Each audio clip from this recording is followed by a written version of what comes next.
أفلا يتدبرون القرآن. أعوذ بالله من الشيطان الرجيم. بسم الله الرحمن الرحيم. أولما أصابتكم مصيبة قد أصبتم مثليها قلتم أنى هذا قل هو من عند أنفسكم إن الله على كل شيء قدير. وما أصابكم يوم التقى الجمعان فبإذن الله وليعلم المؤمنين وليعلم الذين نافقوا. وقيل لهم تعالوا قاتلوا في سبيل الله أو ادفعوا قالوا لو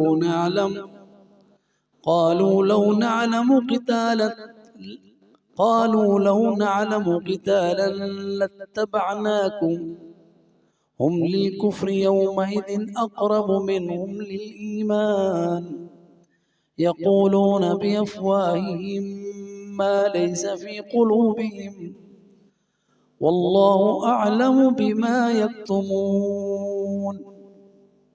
الذين قالوا لإخوانهم وقعدوا لو أطاعونا ما قتلوا قل فادرءوا عن أنفسكم الموت إن كنتم صادقين.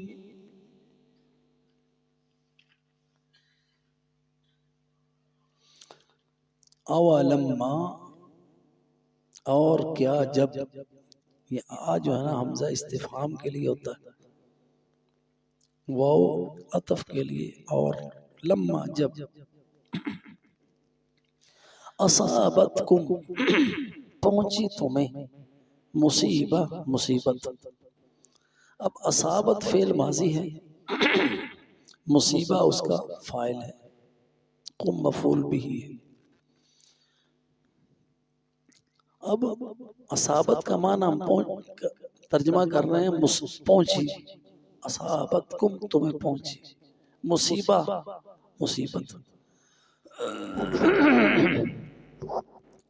اب لفظ کو سمجھیں ذرا عربی زبان کو، کہ مصیبت کو مصیبت اس لیے کہتے ہیں کہ وہ انسان کو تکلیف پہنچتی ہے تو پہنچی ہوئی مصیبت ہے.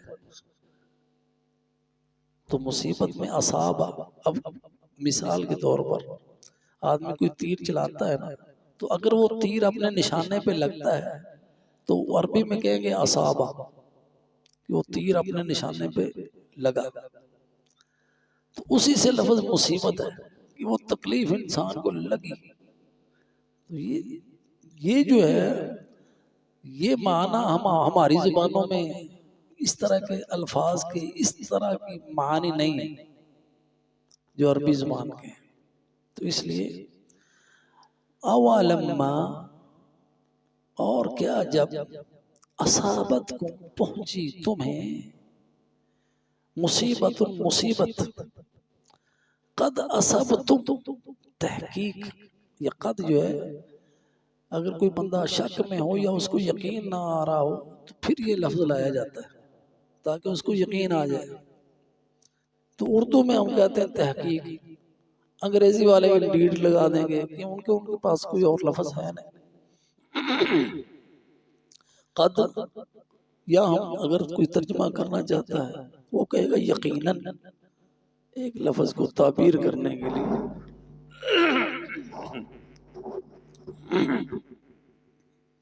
یقیناً اصبتم، تم پہنچا چکے. یہ لفظ اصابہ ہے. عربی زبان میں تقریباً جو اساس ہے نا 80% الفاظ کی وہ 3 حرف پر ہوتی ہے. 3 حرف، اس سے پھر مختلف لفظ بنتے ہیں مختلف معنی کو ادا کرنے کے لیے. اب اصبتم مصیبہ، اصبتم ہاں جی، یہ اس کا روٹ ایک ہی ہے. ہاں جی، قد اصبتم، تم پہنچا چکے، مثلیہا، اسی طرح کی ڈبل، اسی طرح کی تکلیف تم ان کو دے چکے، اس سے دگنی. مثلیہا، مثل اور مثل اسی طرح کی، مثلی اسی طرح کی دو، یعنی ڈبل اس سے تکلیف آپ ان کافروں کو دے چکے. تو یہ جو قد اصبتم مثلیہا، تو جنگ احد میں مسلمانوں کے 70 شہید ہوئے. اولما اصابتکم مصیبہ، یہ مسلمانوں کو مصیبت پہنچی، 70 شہید ہوئے. تو اللہ فرماتے ہیں کہ اسی طرح کی تکلیف تم ان کو پہلے پہنچا چکے. بدر میں ان کے 70 مارے تھے، 70 مارے تھے، ڈبل کیسے ہوئی؟ 70 ہی قیدی کیے تھے، اس سے ڈبل ہو گئی. اور قیدیوں میں بھی یہ اختیار تھا کہ چاہے تو تم ان کو قتل کرو، چاہے فدیہ لے لو. اور اللہ کو جو بات پسند تھی نا، جس کا ذکر قرآن میں بھی آیا، وہ ان کا قتل کرنا تھا. اور یہ رائے حضرت عمر کی تھی کہ جو قیدی آئے ہیں ان کو قتل کیا جائے، اور قتل بھی وہ کرے کہ جس کا رشتہ دار ہے وہ اپنے رشتہ دار کو قتل کرے، تاکہ اللہ کی محبت جو ہے سب رشتوں سے غالب ہے، اور ایمان کا رشتہ سب سے مضبوط ہے، یہ ثابت کیا جائے. لیکن اللہ کے رسول نے جب مشورہ لیا صحابہ سے کہ قتل کیا جائے یا فدیہ لیا جائے، تو زیادہ کی رائے یہ تھی کہ فدیہ لے لیا جائے. تو چنانچہ فدیہ لیا گیا، اور وہ بات اللہ تعالیٰ کو پسند نہیں آئی، لیکن اللہ تعالیٰ نے معاف کر دیا. قد اصبتم مثلیہا، اس کا ذکر ابھی آئے گا اس میں. قلتم انا ھذا، قلتم، تم نے کہا، قلتم، تم نے کہا. یہ قالا جو ہے نا، اس نے کہا، قالا اس نے کہا. یقولون، وہ کہتے، ایک ہی لفظ ہے قاف الف لام، اس سے مختلف لفظ بنتے چلے جاتے ہیں. اسی سے لفظ ہے قلتم، تم نے کہا. اس لحاظ سے عربی آسان ہے کہ ایک لفظ کا پتہ چل گیا آپ کو، اس کے روٹ کے جتنے لفظ اس سے نکلیں گے سب کے اندر وہ معنی موجود ہے. تو ایک لفظ جاننے سے آدمی کتنے لفظ جو ہے نا وہ جان لیتا ہے. قلتم، تم نے کہا، انا ھذا، یہ کہاں سے آ گئی، یہ ہمیں تکلیف کہاں سے پہنچ گئی. انا ھذا، قل، اے نبی صلی اللہ علیہ وسلم کہہ دیجئے، ہوا من عند انفسکم، قل کہہ دیجئے، فعل امر ہے، ہوا یعنی جو تکلیف پہنچی، جو مصیبت آئی، من عند انفسکم، وہ تمہارے اپنی آپ کی طرف سے آئی ہے، آپ کی طرف سے آئی ہے. یعنی یہ شکست، یہ اتنے مارے جانے، اس کا سبب تم ہو. من عند انفسکم، کہ تم نے رسول اللہ صلی اللہ علیہ وسلم کے حکم کی نافرمانی کی، جو ہم پچھلے درسوں میں بیان کرتے رہے کہ جو جگہ متعین کی تھی، جو مورچے جہاں جہاں پہ آپ کو دیے تھے پوزیشن، اس پوزیشنوں پہ آپ رہے نہیں، ان کو چھوڑ دیا، اللہ کے رسول کے حکم کی نافرمانی کی، اور دنیا کی محبت میں آگے مال غنیمت لوٹنا شروع کر دیا. اس کے علاوہ جب پھر کفار کی حملے کی شدت ہوئی، وہ صفیں الٹ پلٹ گئیں، اور تم جان بچانے کے لیے بھاگ کھڑے ہوئے، اور اللہ کے رسول بلا رہے ہیں اور تم آ نہیں رہے. اس وجہ سے یہ شکست ہوئی. کہتے ہیں قلتم انا ھذا، تم نے کہا، یہ شکست تمہیں کیوں ہو گئی؟ قل اے نبی صلی اللہ علیہ وسلم کہو ہوا من عند انفسکم، یہ تمہاری اپنی وجہ سے ہوئی ہے، تمہاری طرف سے ہوئی ہے۔ اور ایک اس میں دوسرا معنی یہ ہے قل ہوا من عند انفسکم، کہ جب بدر میں فدیہ لیا تھا نا 70 قیدیوں کا، تو وہاں جیسا کہ ابن کثیر اور تفسیر طبری نے یہ لکھا ہے کہ اللہ تعالیٰ نے وہاں پہ فدیہ لوگے تو اتنے ہی تمہارے بھی شہید ہوں گے، اتنے تمہارے مارے جائیں گے۔ تو یہ جو 70 مارے گئے وہ اس وجہ سے تھا جو تو 70 قیدیوں کا فدیہ لیا تھا بدر میں۔ قل ہوا من عند انفسکم، کہہ دیجئے وہ تمہاری اپنی طرف سے۔ ان اللہ، بے شک اللہ، علی کل شیء قدیر، ہر چیز پر قدرت رکھتا ہے، اللہ ہر چیز پر قادر ہے۔ وما اصابکم،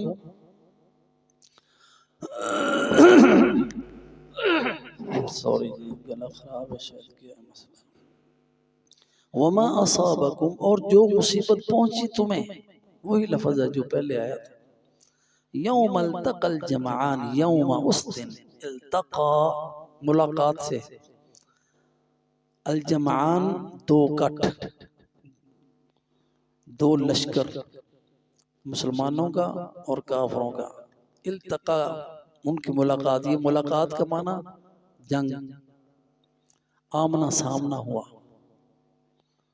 اسی سے نبی صلی اللہ علیہ وسلم نے فرمایا کہ دشمن کی ملاقات کی آرزو نہ کرو، یعنی دشمن سے جنگ کی تمنا نہ کرو، لیکن اگر آمنا سامنا ہو جائے تو پھر بھاگو نہیں، پھر ادھر قائم رہو۔ وما اصابکم، اور جو تمہیں مصیبت پہنچی، یوم التقى الجمعان، اس دن جب دو گروہ ملے احد میں،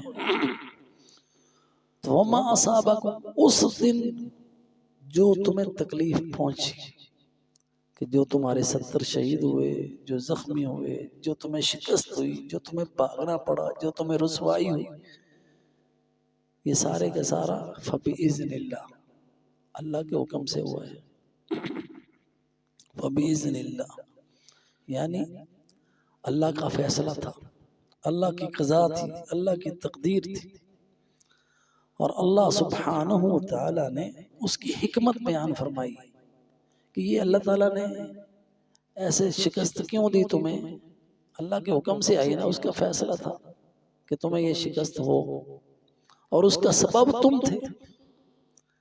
اب اس میں ہمیں جو بات سمجھ آئی اس آیت میں کہ جو انسان کو مصیبت پہنچتی ہے، تکلیف آتی ہے، وہ بیماری کی صورت میں ہو، وہ مال میں گھاٹے کی صورت میں ہو، وہ دشمن کے غلبے کی صورت میں ہو، اس کا سبب انسان خود ہوتا ہے۔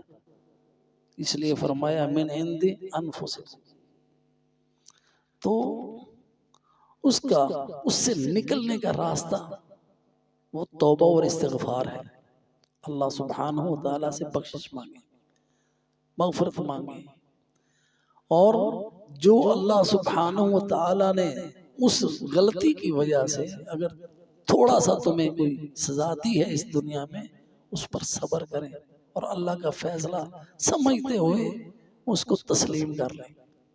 فبإذن اللہ، اللہ کی قضا سے آیا ہے، اور انسان کے اندر یعنی اس دنیا یہ ساری ہے آزمائش ہے نا، اللہ تعالیٰ نے دنیا ساری آزمائش کے لیے بنایا، موت و حیات آزمائش اور امتحان کے لیے۔ ہم اس دنیا میں امتحان دے رہے ہیں، اللہ تعالیٰ دے کے بھی امتحان لے رہا ہے، لے کے بھی امتحان لے رہا ہے۔ کبھی کوئی خوشی ملتی ہے، اولاد ہوئی، بیٹا ہوا، خوشی ہوئی، بیٹا فوت ہو گیا، اللہ نے لے کے اسی کا دیا ہوا تھا، اس نے لے لیا، آزمائش ہے۔ تو ان دونوں حالتوں میں صبر اور شکر کرنا یہ مومن کا وتیرہ ہے، کیونکہ یہ اللہ کے حکم اور اس کے اذن سے ہو رہا ہے، اس کی اذن کے بغیر کچھ نہیں۔ فبإذن اللہ، یہ اللہ کے حکم سے ہوا، اس کی قضا اور تقدیر سے ہوا، اور اس کے پیچھے حکمت کیا ہے؟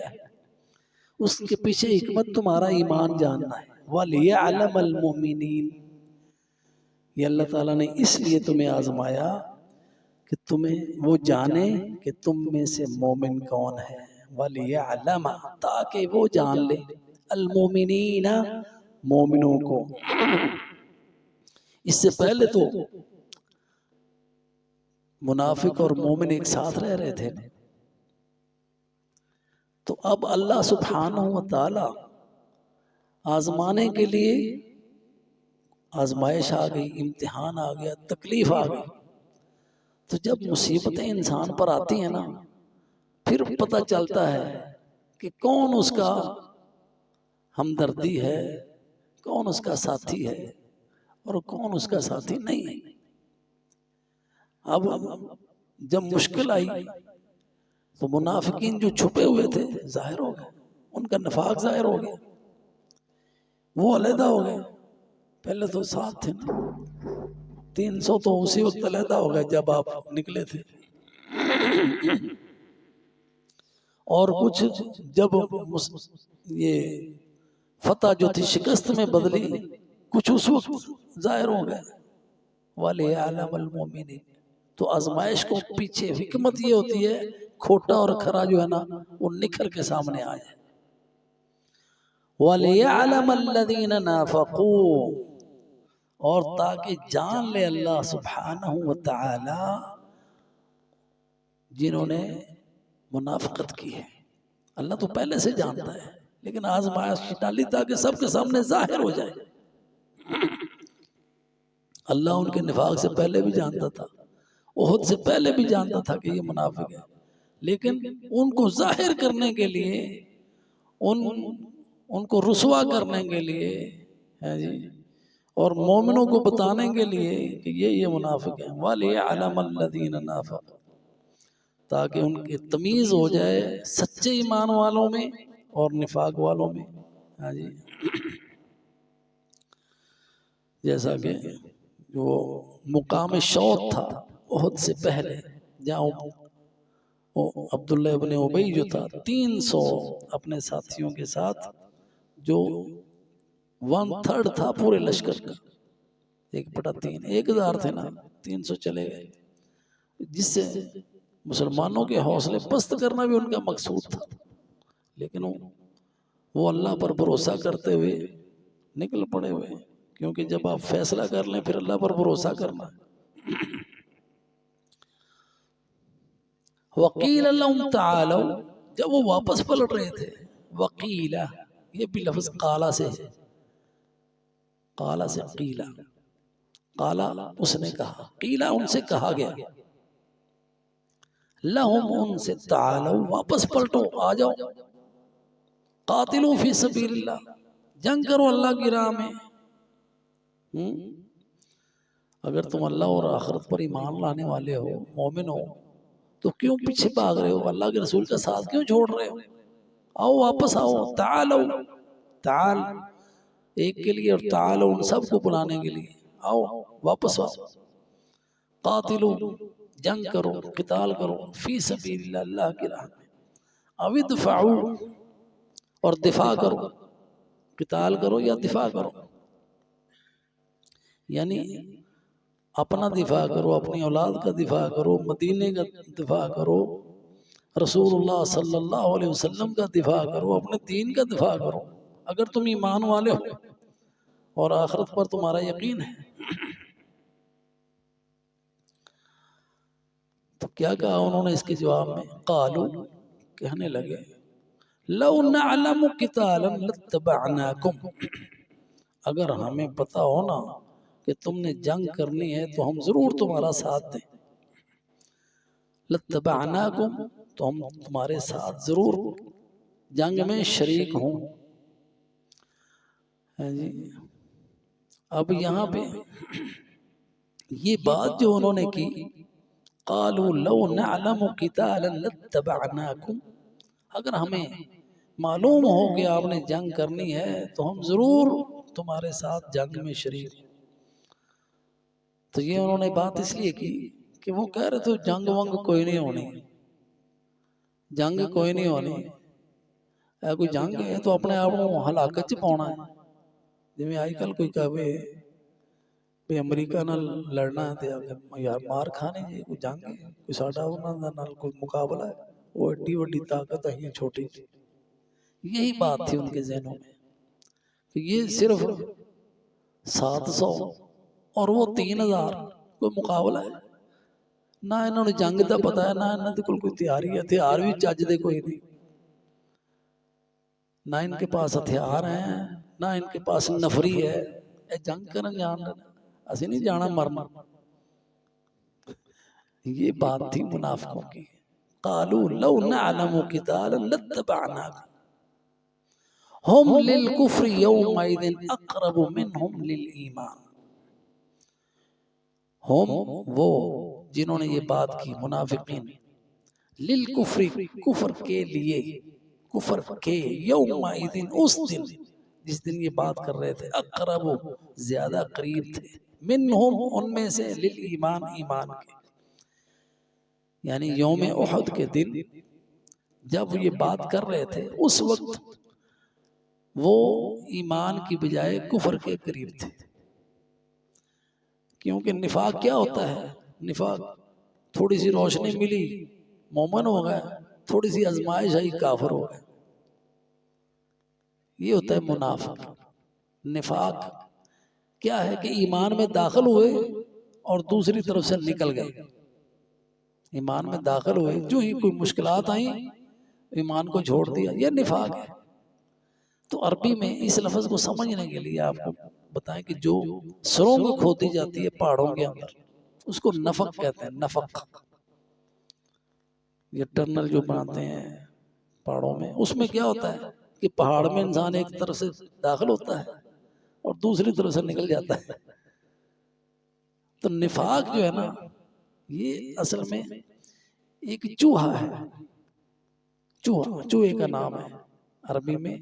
اور وہ چوہا جو ہے نا وہ کیا کرتا ہے, زمین صحراؤں میں ہوتا ہے وہ چوہا خاص طور پہ. وہ اپنے داخل ہونے کے لیے ایک سرنگ بناتا ہے اور نکلنے کے لیے کئی سرنگیں اس نے بنائی ہوتی کہ جب کوئی جانور اس کو کھانے والا سانپ وغیرہ چوہوں کو کھاتے ہیں اس کے پیچھے اس بل میں آئے تو آگے وہ کس طرف سے نکلا ہے اس کو پتہ ہی نہ چلے. تو وہاں سے یہ کلمہ آیا ہے نفاق کہ منافق راستہ دیکھتا ہے, پہلے ایمان میں داخل ہو گیا, پھر جب کوئی تکلیف آئی پیس میں تکلیف ہے میرے مفادات پہ زد پڑ رہی ہے وہ کوئی نہ کوئی راستہ نکلنے کا ادھر سے نکال لیتا ہے. کوئی بہانہ تلاش کر لیا, بہانہ تلاش کر لیا. جیسے سود خور جو ہیں سود کے بہانے تلاش کر لیتے ہیں. اور ہم بھی جب ایمان کے کمزور ہیں کوئی معاملہ دیکھیں مشکل ہے ہمارے لیے بہانہ تلاش کر لیتے ہیں. یہ نفاق ہے. خیر لَاتَّبَعْنَاكُمْ ہم للکفر یومئذ اقرب منہم للایمان. ان کا یہ بہانہ جو تھا نا یہ کفر کی وجہ سے وہ اس دن کفر کے زیادہ قریب تھے بنسبت ایمان کے. یقولون بافواہہم وہ کہہ رہے تھے بافواہہم اپنے منہ سے. یہ فو منہ کو کہتے ہیں. افواہ اس کی جمع ہے اور یہ لفظ ہماری زبان میں استعمال ہوتا ہے. اس نے افواہ پھیلا دی. افواہ کا معنی ہے منہ سے نکلی ہوئی بات جس کی حقیقت نہ ہو. تو عربی میں افواہ جو ہے نا منہوں کو کہتے ہیں. یقولون بافواہہم اپنے منہ سے ایسی باتیں کرتے ہیں ما لیس فی قلوبہم جو ان کے دل میں نہیں ہے. دل میں کوئی اور بات ہے اور زبان پہ کچھ اور ہے. یہ بھی نفاق ہے. دل میں کچھ اور ہو زبان میں کچھ اور ہو, منافقت. واللہ اعلم اور اللہ جانتا ہے بما یکتمون جو وہ چھپاتے ہیں. ابھی منافقوں کی بات اور بھی چل رہی ہے انشاءاللہ ہم کل پڑھیں گے. وآخر دعوانا ان الحمدللہ رب العالمین.